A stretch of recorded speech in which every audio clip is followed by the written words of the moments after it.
This unlucky high schooler ended up being the new victim of our beloved Truck-san, and upon waking, he realizes he has landed in an isekai universe. But what he doesn't know yet is that he has a secret ability of eternal youth. Everything begins in a medieval isekai world, where we see a young man named Ryo lying in an empty cabin. The little house barely has anything, just 2 books and a knife left on the table. Ryo gets up, ignores the items, and goes outside to get some fresh air. Around him, only giant mountains in all directions. He looks at his hands, recites a spell, and conjures a small jet of water that wets his hand. It all started days ago, when Ryo ended up in an empty white space. While trying to understand where he was, an angel appears reading his thoughts and explains that this is not the afterlife.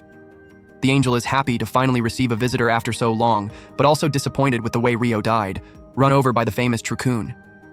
Ryo already knew this and soon understands he will be reincarnated. He then asks the angel, whom he mentally calls Miguel, what he should do in the next life. Miguel replies that he can live however he wants. Ryo's wish has always been a peaceful, emotionless life.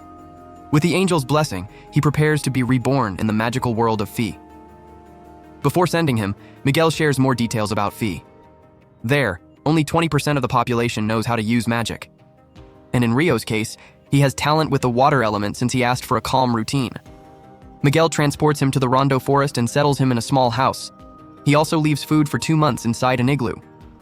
Additionally, he leaves 2 books that help Ryo understand that world and learn magic. After reading one of them, he discovers how to summon water from nothing. For now, he doesn't need to worry about monsters, as Miguel placed a magical barrier around the cabin. Ryo keeps practicing his magic and manages to form a water sphere just with his mind, without needing to recite spells. Pretty handy for the story's hero. With this power, he fills the bathtub with clean water, which is kind of gross, since technically it comes from his body. The water is cold, so now he needs to heat it up. He tries to light a fire with that archaic and ineffective method of humanity. After several frustrating attempts, he thinks about how to use magic to solve it. Using his chemistry knowledge from his past life, he separates hydrogen from oxygen, which turns the water into ice. He uses this ice to focus sunlight as if it were a lens, and finally manages to make fire. With that, he heats the water and takes a bath. More relaxed, he realizes he could have created hot water directly by doing the opposite process of what he used for ice, but he leaves that for later. Now, it's dinner time. During the meal, he notices he will soon need to hunt since the supplies will run out. But he feels uneasy because there are monsters outside, and with that little knife left by Miguel, he won't manage. So he needs to learn defense magic too. The next day, he tries his first magic attack, a water sphere, but it doesn't hurt the tree he aimed at. Then he adapts the spell, sharpening the sphere until it turns into an arrow. Only after several hours practicing does he manage to release the weakest version of the water jet spell, which, to be honest, still doesn't do any damage to the poor tree. The following day, he tries to improve his ice magic since the water magic was useless for battle. Carefully, he shapes an ice crystal but can't float it because controlling ice is much harder than handling water. Still, after a lot of training, Ryo starts to summon several ice crystals at the same time, but still misses the tree with all of them. After days of testing, he learns to form crystals instantly, but the power is still too weak to use them as weapons. Even so, since time is running out, Ryo improvises. He uses the crystal as a spear tip and ventures into the forest. Near a river, he finds some quartz and gets excited because he will be able to light fires if he runs out of mana. He goes out to collect medicinal herbs when he is attacked by a monster called Lesser Boar. The creature lunges at him, but Ryo freezes in fear and almost dies right there. However, at the last moment, his survival instinct kicks in and he manages to jump away. Using magic, he turns the ground into ice, causing the boar to slip. Then, he summons several sharp crystals that pierce the beast until they kill it. The saying, "In trouble, any solution counts," fits perfectly here, since he used his magic in pure desperation. It was a good effort, but he's still not that great. Back at the house, Ryo studies the monster compendium and discovers that lesser boars are actually the weakest creatures of all. He dives deeper into the book to learn about other threats, because that so-called peaceful life doesn't seem to come so easily after all. He reads the section about dragons, and the book is very straightforward. If you see one, run. Even if it probably won't help much, it's still better to try. Then he turns the page and finds a creature called a kuna. In this case, running won't do any good. The best you can do is hope never to cross paths with one. The book isn't as helpful as he expected, but he keeps reading. By now, you'd think he'd be demotivated after yesterday's hunt. But you can't stay hidden forever. The next day, he grabs his gear and heads out again. The day starts well. He finds a tree loaded with fruit. The first bite rewards all the stress from the previous day. The flavor is amazing. But soon another tense situation arises. A killer hawk dives from the sky and attacks him. Rio notices the bird is stronger than him and has no chance to win. The hawk uses wind magic, invisible and impossible to block. Rio remembers the book's advice and tries to flee. But how do you run faster than a bird? With no way out, he stops fighting and tries to trap the hawk with ice magic. When he thinks he won, he approaches, but the bird breaks the ice with one of its injured eyes. Even hurt, the hawk realizes it's still stronger and flies away. Rio breathes a sigh of relief and collapses on the ground, complaining that this so-called calm life is anything but calm. He tries to head back home but realizes he's lost after fleeing the hawk. While walking through the forest, he encounters something terrifying. A Dullahan, headless and with smoke coming out of its neck. The creature tends to its horse. Somehow he manages to get back to the cabin. Over time, Rio trains more. From fighting monsters to fishing, he improves his ice magic so much that now it can even cut through a mountain. He keeps trying to get stronger, and at this point, he's already adapting well to his new life. However, every night, he returns to the place where he saw the Dullahan to face it. Not because he wants to win, but maybe because it strengthens him. He knows almost nothing about Dullahans, as there's no mention of them in the compendium he's been studying. Maybe they're not monsters, or maybe they're not in the beginner's books. After another lost fight, Rio admits he only keeps coming back because he feels the Dullahan is trying to make him stronger. He watches the Dullahan create an ice sword. The creature extends the weapon toward him, and he understands it's a gift. When he accepts the sword, the Dullahan peacefully withdraws. The following days, or maybe weeks, are calm for Rio. Well, until the moment he encounters the vengeful hawk again. On that memorable day, he was training as usual when he saw the hawk before him. He notices the absence of one eye and immediately realizes it's the same opponent from before. But there's a difference. The hawk is now black and looks much bigger, a sign it evolved. It attacks with full force, and Rio summons a 5-layer ice wall, but the bird effortlessly destroys it. He tries a 10-layer wall, and the hawk breaks that too. When Rio launches his ice lancer, the hawk flies right through and attacks him. The staff he used for support falls, and in the heat of the moment, he grabs the sword received from the Dullahan and counterattacks. The blade works. The hawk retreats but comes back with full force until Rio stabs it with the sword, making it fall. He approaches the creature, recognizing its determination. After all, it had taken his eye and he knew the hawk wanted revenge.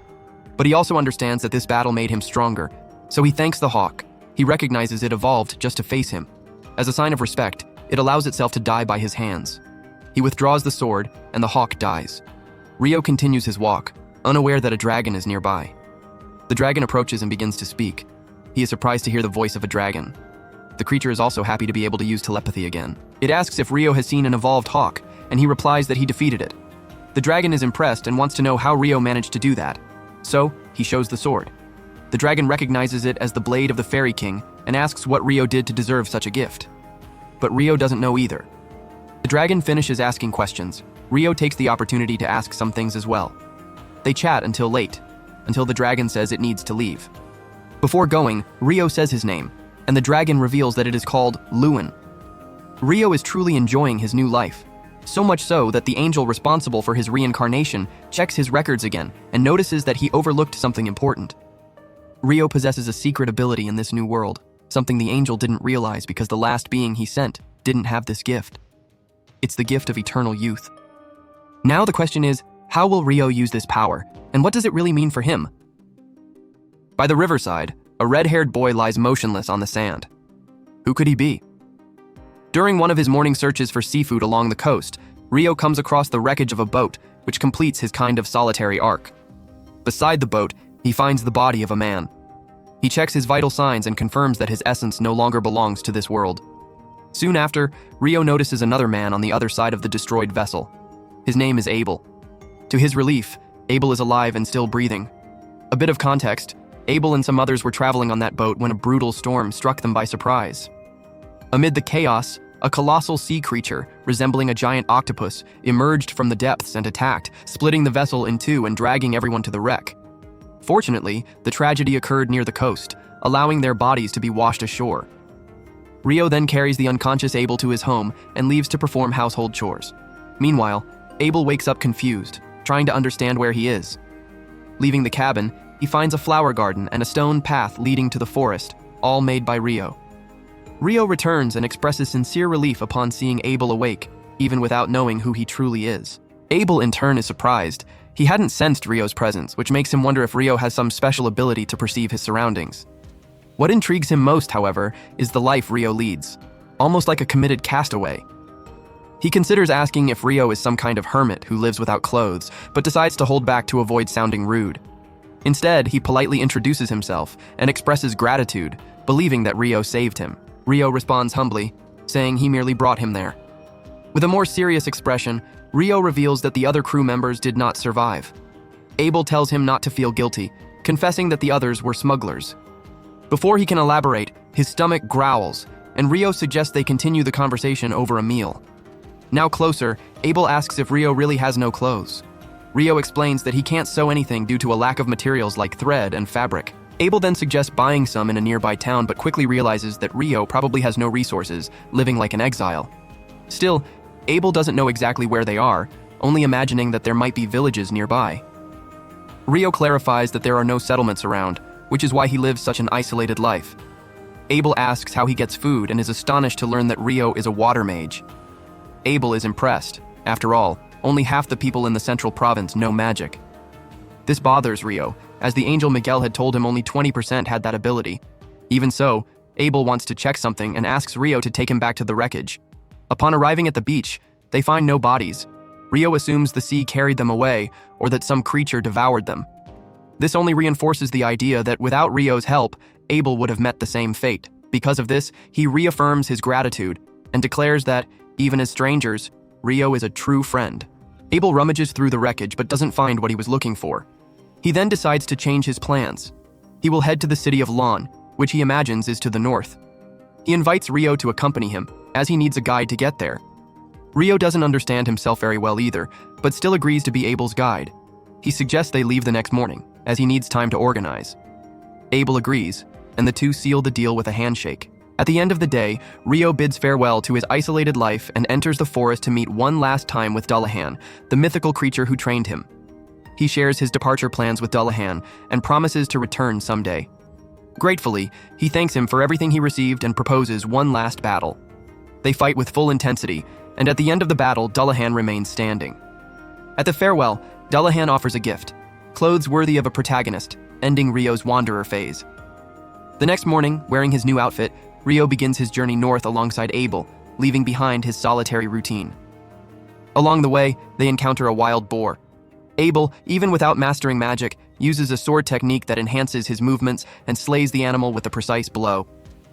The forest seems endless, and by nightfall, they camp under a huge tree. The next day, they reach a lake, where they see two lizard men in an intimate moment from a distance.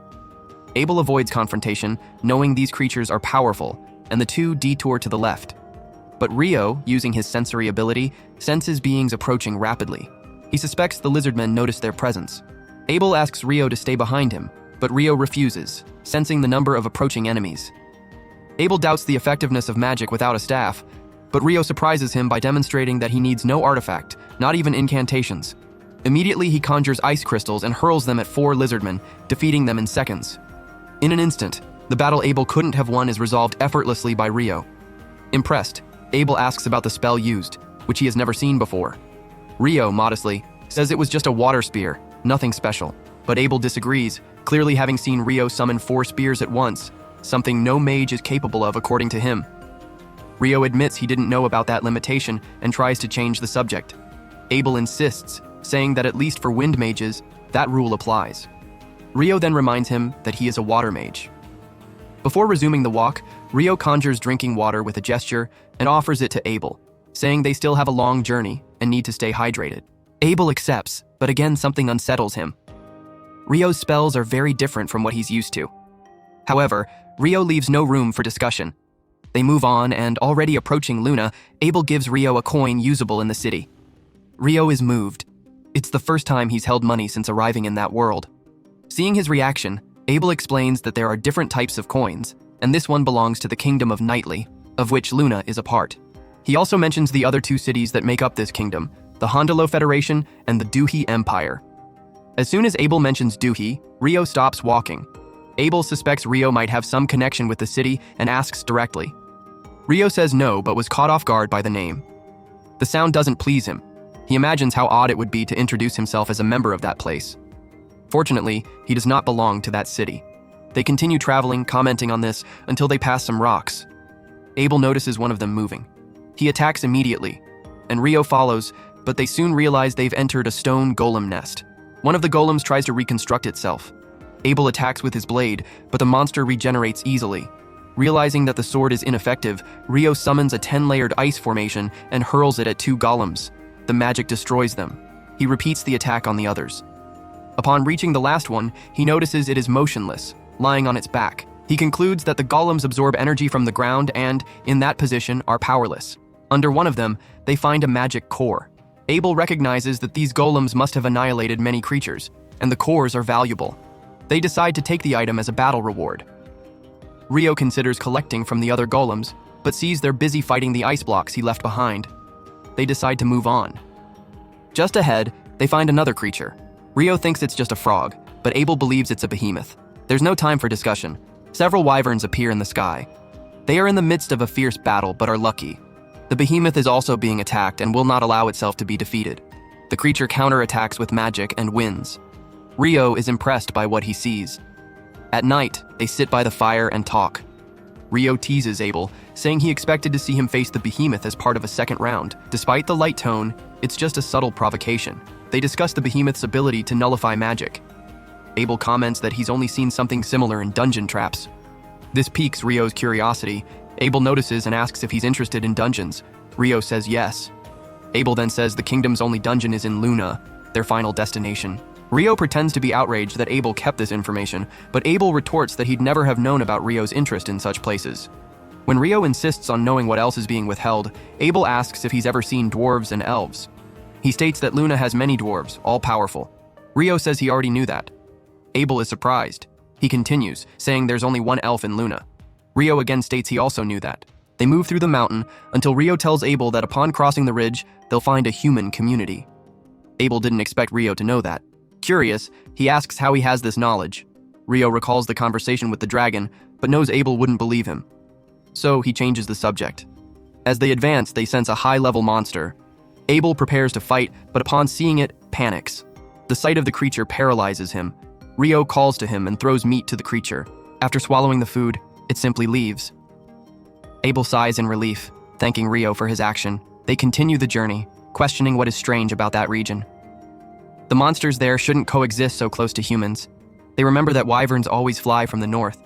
They look to the mountaintop and see several creatures devouring the remains of another. Their suspicion is confirmed. They've reached the northern mountain. Abel proposes avoiding combat. But Rio thinks the opposite. If they must fight, it's better to strike while the wyverns are still on the ground. They advance and win the battle, but soon face another wave of wyverns from the sky. Rio takes them down with magic. Abel runs to retrieve the creature's crystals.